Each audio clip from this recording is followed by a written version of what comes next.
नमस्ते बच्चों। आप सब लोग कैसे हो? चलिए, तो मेरे बच्चों, हम लोग जो है क्या कर रहे थे? हमारा 9वां इकाई जंतुओं एवं पौधों में परिवहन के अभ्यास प्रश्न कर रहे थे, है ना? तो सभी अपने नोटबुक को सामने रखिए, टेक्स्ट बुक को सामने रखिए, और हम लोग जो है शुरू करते हैं। तो हम बच्चों, हमने कौन सा प्रश्न शुरू कर दिया था? बताइए। जी हाँ, हमने हमारा 5वां प्रश्न, रुधिर के कार्यों को लिखिए, उसके बारे में हम लोग जो है चर्चा कर रहे थे, है ना? तो रुधिर के कार्यों को लिखिए। सब अपने नोटबुक पे आ जाइए, हम लोग प्रश्नों को दिखाते हैं आपको।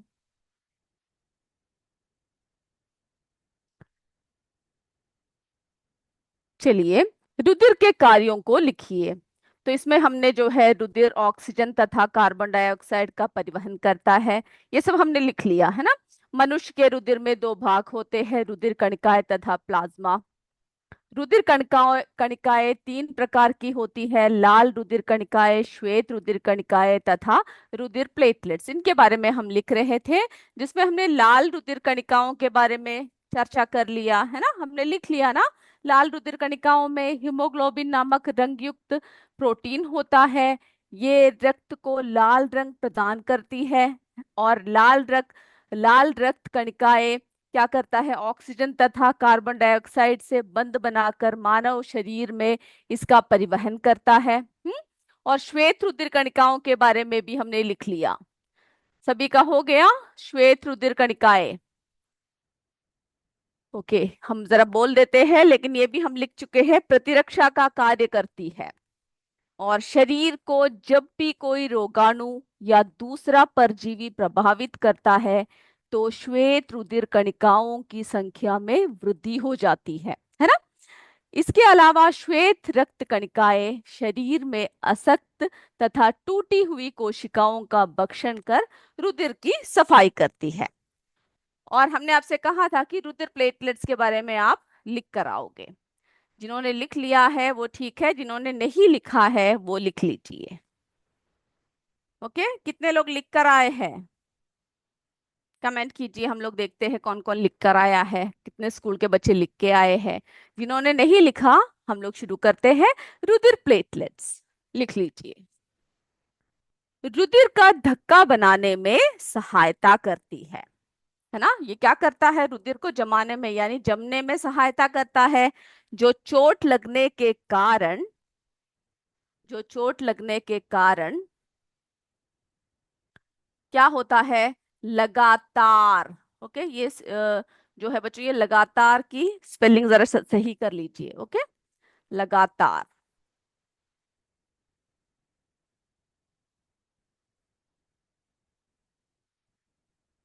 क्या होता है? चोट लगने के कारण हमारे शरीर में जो कैसा होता है, जो लगातार जो खून बहता है ना? क्या बहता है? बोलिए। लगातार जो बहाव होता है हमारे शरीर में।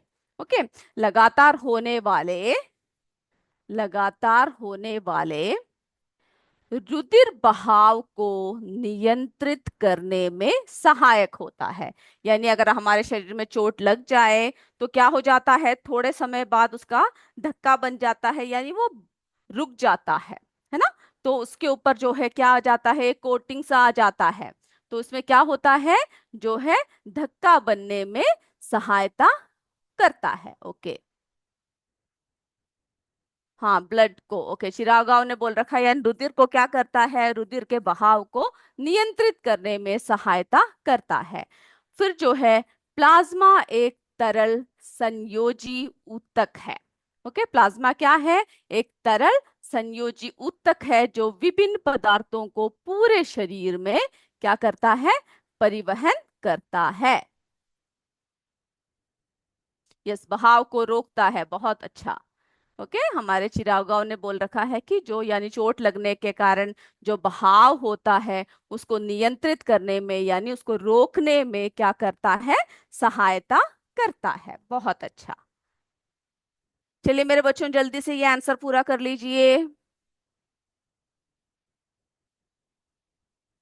और जिनका आंसर पूरा हो गया है वो क्या कीजिए, अपना अगला प्रश्न यानी प्रश्न 6, हृदय के कार्य लिखिए, उसके बारे में, यानी उस प्रश्न को आप लिख लीजिए जिनका ये उत्तर जो है पूरा हो गया। और आप लोगों ने जो चित्र सब भेजा हुआ है वो सब हम देख रहे हैं, ओके। हम नाम भी लेंगे लास्ट में, लेकिन आपको क्या करना है, बच्चों के नाम नीचे टाइप करके लिखना है। और मोबाइल से भेजोगे तो हमें पता नहीं चलेगा, आप जो है स्कूल के नाम से क्या करना है, आपको भेजना है। और बच्चों का नाम भी क्या करना है, आपको टाइप करना है, ओके। चलिए, यहां तक हो गया बच्चों।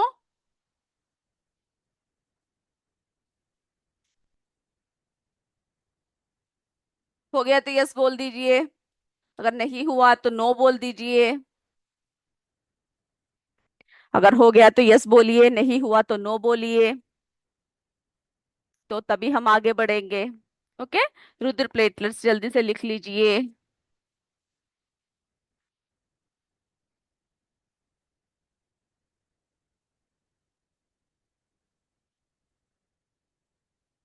ओके।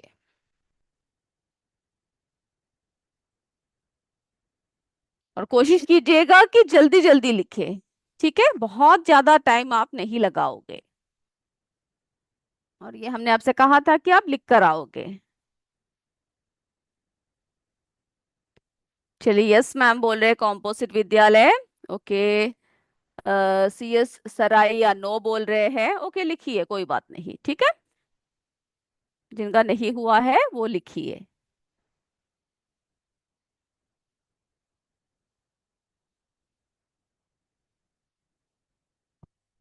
जिनका नहीं हुआ है वो ऐसा कीजिए, जल्दी से लिख लीजिए।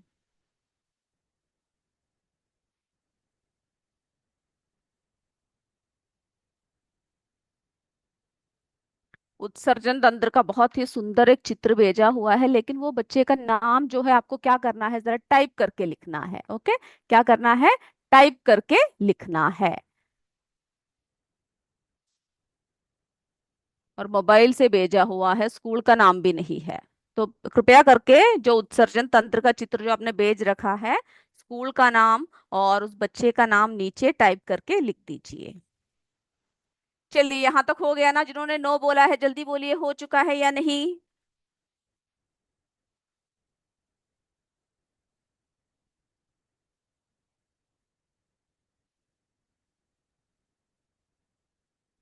ओके, पूजा मौर्य, यस बोलिए, सी एस मालगांव से हैंड रेस किया है, क्या बात है, बोलिए। ओके, हो गया, यस। Okay, good. अनंतपुर हो गए, हो चुका है, वेरी गुड। ओके, सी एस सारया से यस बोल रहे हैं, हो गया, तो हम आगे बढ़े। अब ऐसा कोई है जिनका नहीं हुआ, तो वो हैंड रेस कर सकते हैं या बोल सकते हैं कि नहीं हुआ, तो हम जो है आपको उसके बाद ही आगे बढ़ेंगे। और बाकी सारे बच्चे जिन लोगों का हो चुका है, मेरे बच्चे क्या करेंगे, नेक्स्ट क्वेश्चन की तरफ बढ़ेंगे। हृदय के कार्य लिखिए, ओके। चलिए, अब तो हम आगे बढ़ रहे हैं। और किसी का नहीं हुआ तो हम दोबारा दिखाएंगे आपको, ठीक है। पहले ये प्रश्न 6 लिख लीजिए, हृदय के कार्य लिखिए।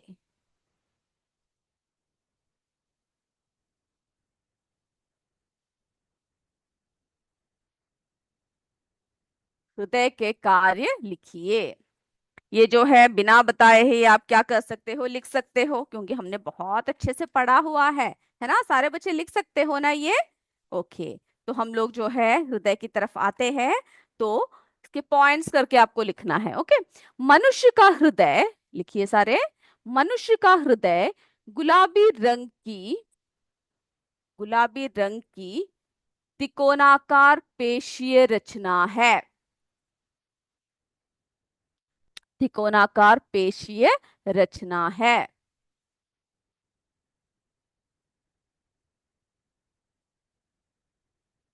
ये जो है बच्चों आपके बुक में पेज नंबर 76 में भी दे रखा है हृदय करके, उसमें से भी आप क्या कर सकते हो, उसमें उसको पढ़कर आप स्वयं अपने पॉइंट्स बनाकर भी इस उत्तर को अच्छे से लिख सकते हो, ओके।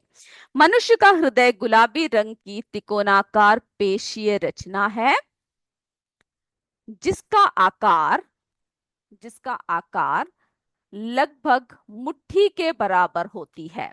जिसका आकार लगभग मुट्ठी के बराबर होती है।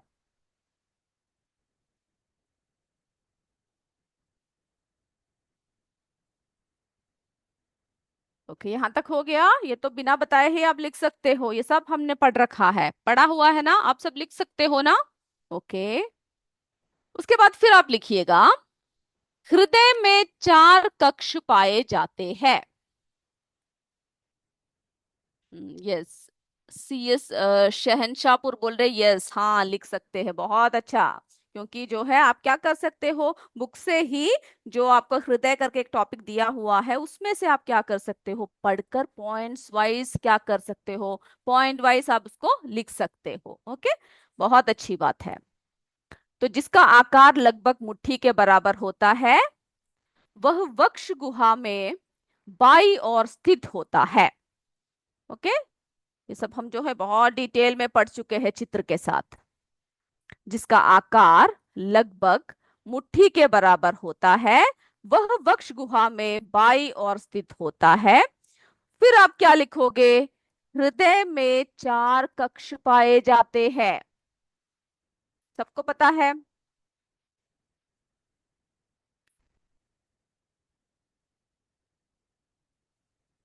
हृदय में चार कक्ष पाए जाते हैं। दो कक्ष ऊपरी भाग में जिन्हें आलिंद तथा दो कक्ष नीचे भाग में जिन्हें निलय कहते हैं। ओके, फिर क्या करना है आपको, कितने कक्ष पाए जाते हैं लिखने हैं, और जो जो नाम है उन कक्षों के आपको क्या करना है उसको भी लिखना है। ओके, चलिए आप लोग चित्र सब भेजते रहिए, नाम भी नीचे लिखते रहिएगा। दो कक्ष ऊपरी भाग में जिन्हें आलिंद और तथा दो कक्ष निचले भाग में जिन्हें निलय कहते हैं।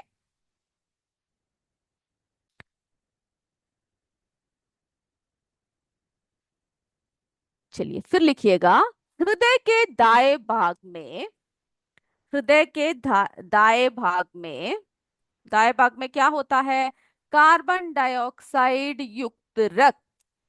पहले आपको कार्बन डाइऑक्साइड लिखना है, फिर उसके साथ क्या लिखना है, युक्त, कार्बन डाइऑक्साइड युक्त रक्त। यानी दाएं भाग में कौन सा बहता है, कार्बन डाइऑक्साइड युक्त रक्त, तथा बाएं भाग में ऑक्सीजन युक्त रक्त बहता है। इसको आप याद कर लीजिएगा कि कौन से भाग में कौन सा रक्त जो है बहता है। ओके,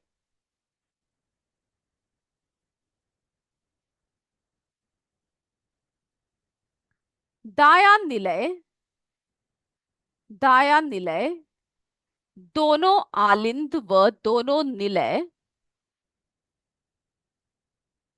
दायां निलय, दोनों आलिंद व दोनों निलय लयबंद तरीके से सिकुड़ते तथा फैलते रहते हैं।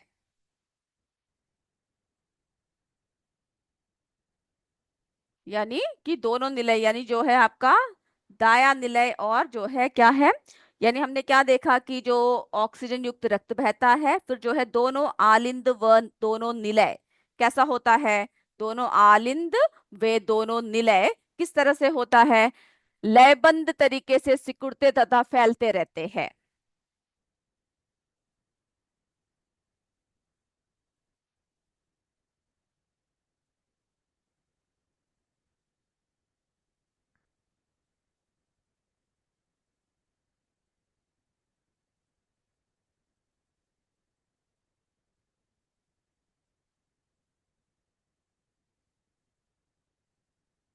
ओके, तो इसका इनका जो है जो सिकुड़ना और जो फैलना उसको क्या कहते हैं, जिन्हें क्रमश सकुचन एवं शीतलन कहते हैं। संकुचन एवं शीतलन कहते हैं। ओके, ये सब वही है जो आपके बुक में दे रखा है, उसको जो है पॉइंट वाइज आपको लिख लेना है।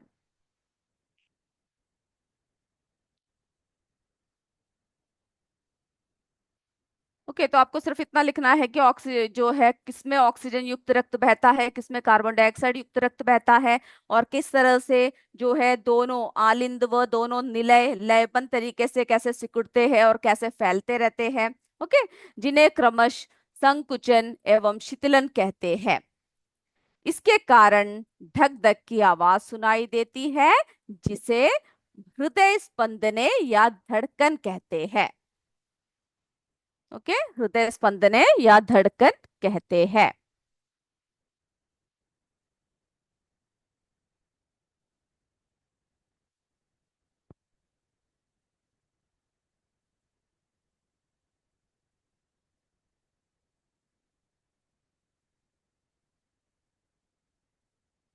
ओके, फिर आप क्या लिखोगे? जो स्वस्थ मनुष्य होता है ना? फिर आपको क्या लिखना है? जो स्वस्थ मनुष्य होता है, उनके शरीर में सामान्यतः 1 मिनट में लगभग कितने बार होता है? कितनी बार होता है बच्चों? 72, है ना? 72, 72 बार स्पंदन करता है।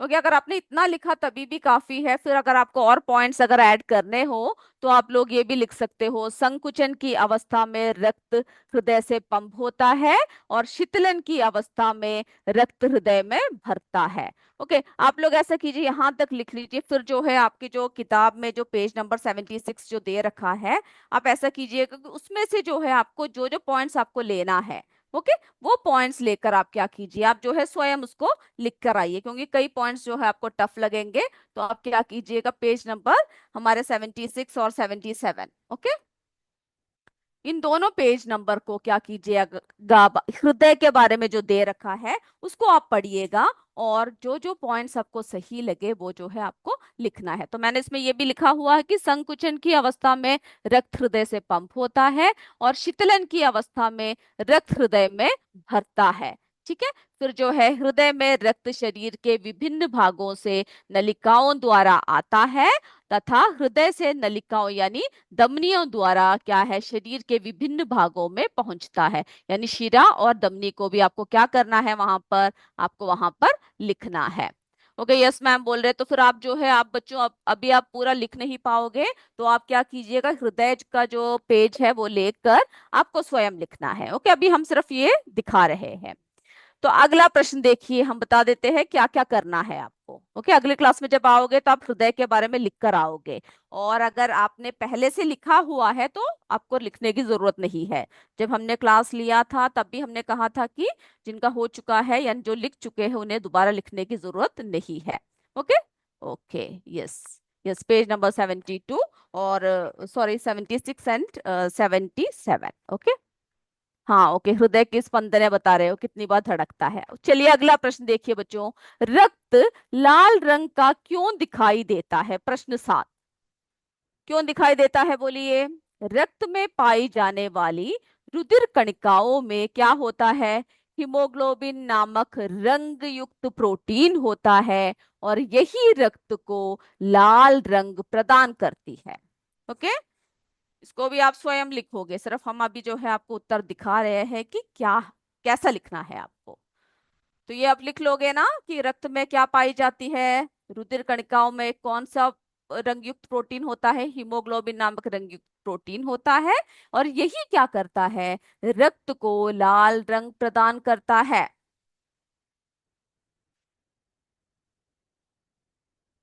चलिए,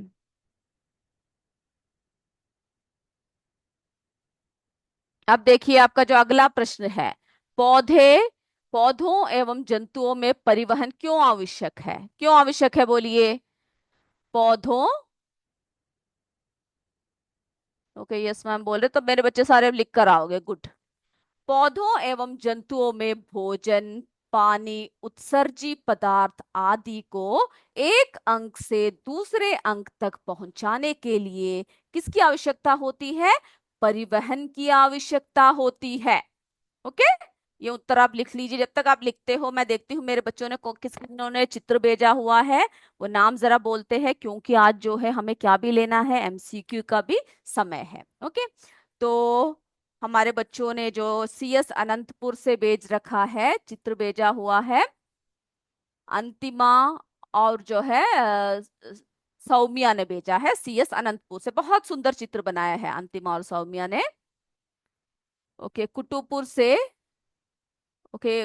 उत्सर्जन तंत्र का बहुत ही सुंदर चित्र बना रखा है, कॉम्पोजिट विद्यालय सेवापुरी से। ओके। नाम जो है टाइप करके नहीं लिखा हुआ, चित्र के ऊपर लिखा है, हम देखते हैं नाम को। ओके।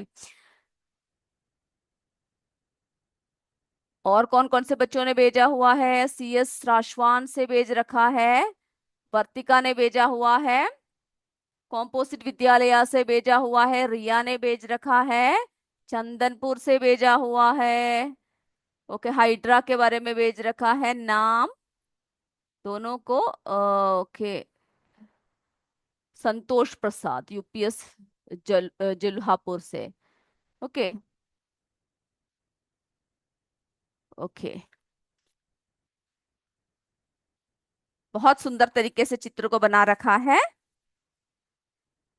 और जो है हमारे UPS चिलबिला से भी भेज रखा है, अंशिका ने भेजा हुआ है UPS चिलबिला से।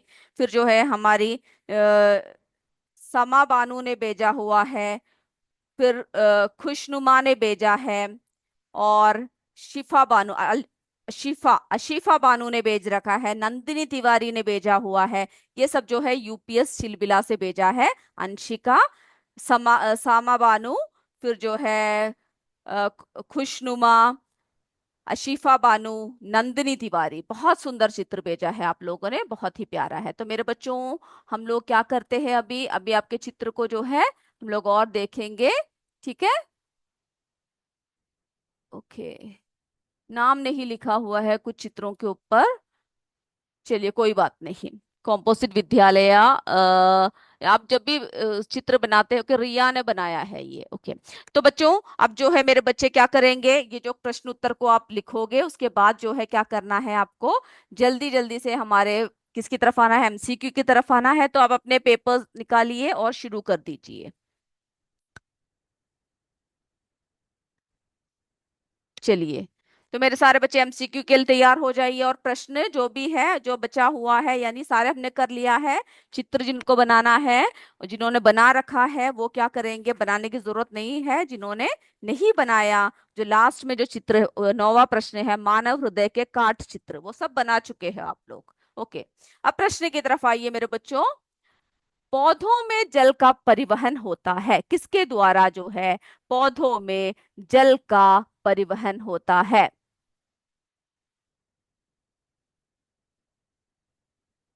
ओके। जाइलम के द्वारा, फ्लोएम के द्वारा, C रंध्रों के द्वारा। ए जाइलम के द्वारा, B फ्लोएम के द्वारा, C रंध्रों के द्वारा।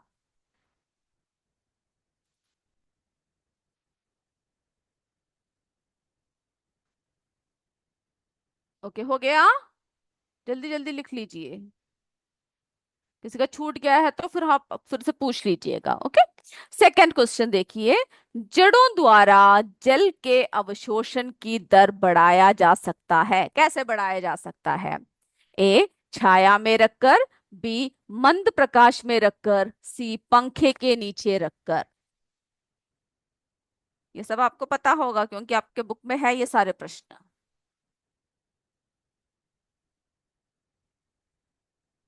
जल्दी से लिखिए बच्चों।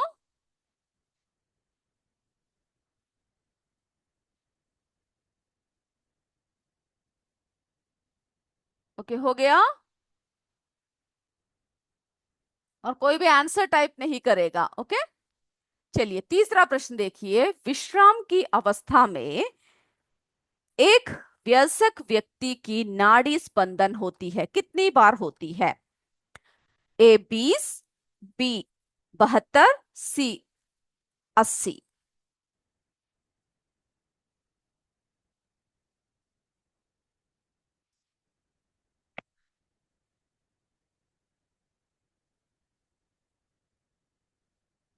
ओके। कई लोग बोल रहे हैं कमेंट्स का जवाब दीजिए, हम लोग मैक्सिमम कमेंट्स के जवाब जो है आपको दे रहे हैं।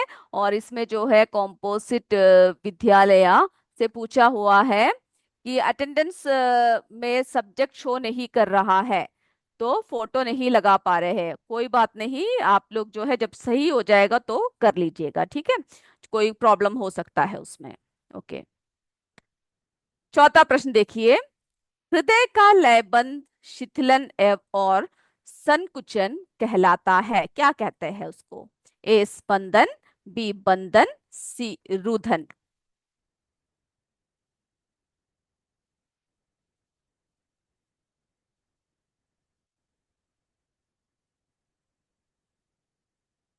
जल्दी लिखिए। ओके, यूपीएस पौरी कला से ज्योति पटेल ने भेजा हुआ है, बहुत सुंदर है, मैं देख रही हूँ। ओके। और जो जो जो चित्रों को हम नहीं, जिनका नाम नहीं ले पाते हैं, क्लास के बाद जो है हम बैठ के देखते हैं और हम आपके नाम लिख के रखेंगे, अगले क्लास में जरूर हम नाम लेंगे जिनका नाम छूट गया है। चलिए, पांचवा प्रश्न देखिए। पौधों में भोजन के संवहन के लिए डैश नामक ऊतक होते हैं। ए लोयम, बी जाइलम, सी फ्लोयम। यानी भोजन के संवहन के लिए। आंसर जो है कोई भी टाइप नहीं करेगा कमेंट बॉक्स में। ओके, कोई भी आंसर को टाइप नहीं करेगा। चलिए, पांचवा का हो गया ना। अब अगला देखिए। छठवां प्रश्न देखिए बच्चों। रुधिर ऑक्सीजन तथा कार्बन डाइऑक्साइड का डैश करता है। ए परिवहन, बी संवहन, सी संवेदन। जो भी सही उत्तर है जल्दी से लिख लीजिए।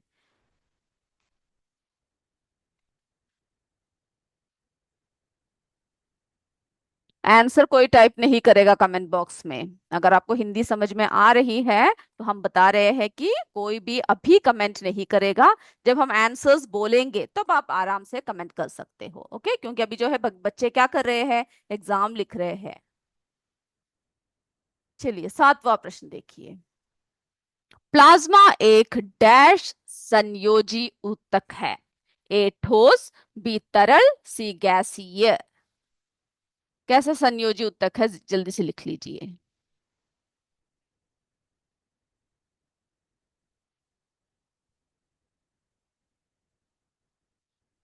हो गया।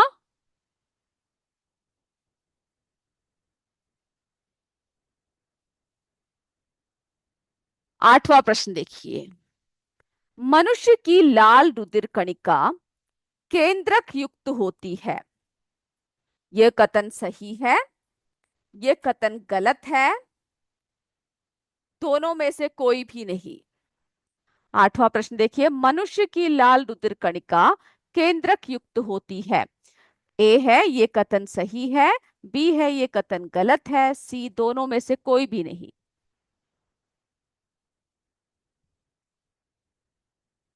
हो गया। नौवा देखिए। हृदय, रुधिर वाहिनी और रुधिर मिलकर मनुष्य के कौन सी तंत्र का निर्माण करते हैं? ए पाचन तंत्र, बी उत्सर्जन तंत्र, सी परिसंचरण तंत्र। जल्दी लिखिए।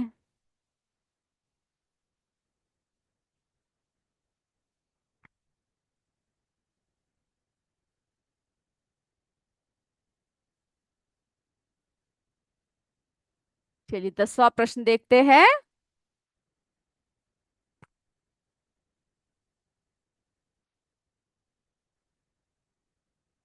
इनमें से किसका जीवन काल 1 से 4 दिन तक का होता है?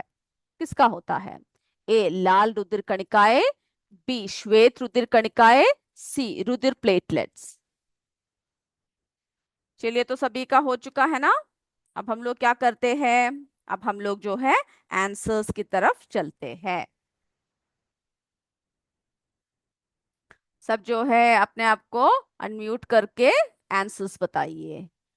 चलिए बच्चों, पहला का उत्तर आप बताइए, पहला प्रश्न का उत्तर बताइए। पौधों में जल का परिवहन होता है। Sir please unmute them. जल्दी बोलिए, क्या है इसका उत्तर? किसके द्वारा होता है? Shriram sir. Sir please unmute them.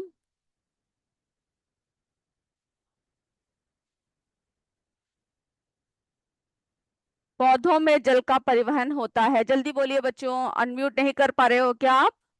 Comment कीजिए।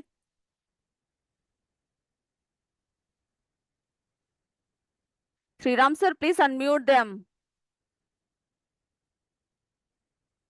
ओके, नहीं कर पा रहे हैं। कोई बात नहीं, आप ऐसा कीजिए, कमेंट बॉक्स में जो है आंसर्स कमेंट कर दीजिए, नहीं तो हम लोग क्या कर सकते हैं, आपको कोई प्रॉब्लम, शायद कोई टेक्निकल प्रॉब्लम है। ओके, तो पौधों में जल का परिवहन होता है, जल्दी से कमेंट कर दीजिए।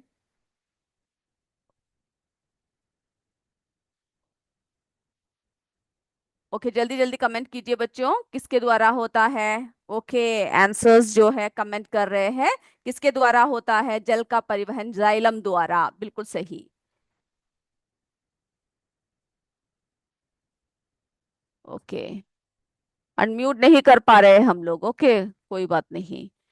चलिए, अब जो है अगला प्रश्न जो है, देखिए आप लोग कमेंट कर दीजिए। ओके, जड़ों द्वारा जल के अवशोषण की दर बढ़ाया जा सकता है, कैसा बढ़ाया जा सकता है। ओके, बिल्कुल सही, कैसे कर सकते हैं, पंखे के नीचे जो है रखकर, सी, सही बोला। विश्राम की अवस्था में एक वयस्क व्यक्ति की नाड़ी स्पंदन होती है, कितनी बार होती है, जल्दी बोलिए। बिल्कुल सही। ओके, मेरे बच्चों ने अनम्यूट हो चुके हैं, जल्दी बोलिए बच्चों। 72, बिल्कुल सही। अब मेरे बच्चे चौथे का उत्तर दीजिए, हृदय का लयबंध, शिथिलन और संकुचन क्या कहते हैं, बोलिए आंसर। यस, स्पंदन, बिल्कुल सही बोला, स्पंदन। पौधों में भोजन के संवहन के लिए डैश नामक ऊतक होता है, बोलिए। कौन सा होता है बच्चों, फ्लोएम नामक ऊतक होता है, सही बोला। सही। रुधिर ऑक्सीजन तथा कार्बन डाइऑक्साइड का क्या करता है, परिवहन, बिल्कुल सही जवाब। प्लाज्मा एक संयोजी ऊतक है, बोलिए। तरल, बिल्कुल सही जवाब, बिल्कुल सही जवाब दिया, तरल। मनुष्य की लाल रुधिर कणिका केंद्रक तंतु होती है, सही है या गलत है, क्या है ये, गलत है। भैया ये, कथन गलत है। हाँ गलत है, ये कथन गलत है, बिल्कुल सही। ये कथन जो है गलत है। हृदय, रुधिर वाहिनी और ये सब मिलकर क्या बनता है बच्चों, निसंचरण तंत्र बनता है, बिल्कुल सही बोला, निसंचरण। बिल्कुल सही। इनमें से किसका जीवन काल एक से, प्लेटलेट्स। हाँ, श्वेत रुधिर कणिका है, बिल्कुल सही जवाब दिया। तो मेरे बच्चों ने सभी ने अच्छे अच्छे से सही जवाब दिए हैं। हमारा समय समाप्त हो रहा है, तो हम लोग अगली कक्षा में फिर मिलेंगे। तब तक जय विद्या शक्ति, जय हिंद, जय भारत, धन्यवाद बच्चों।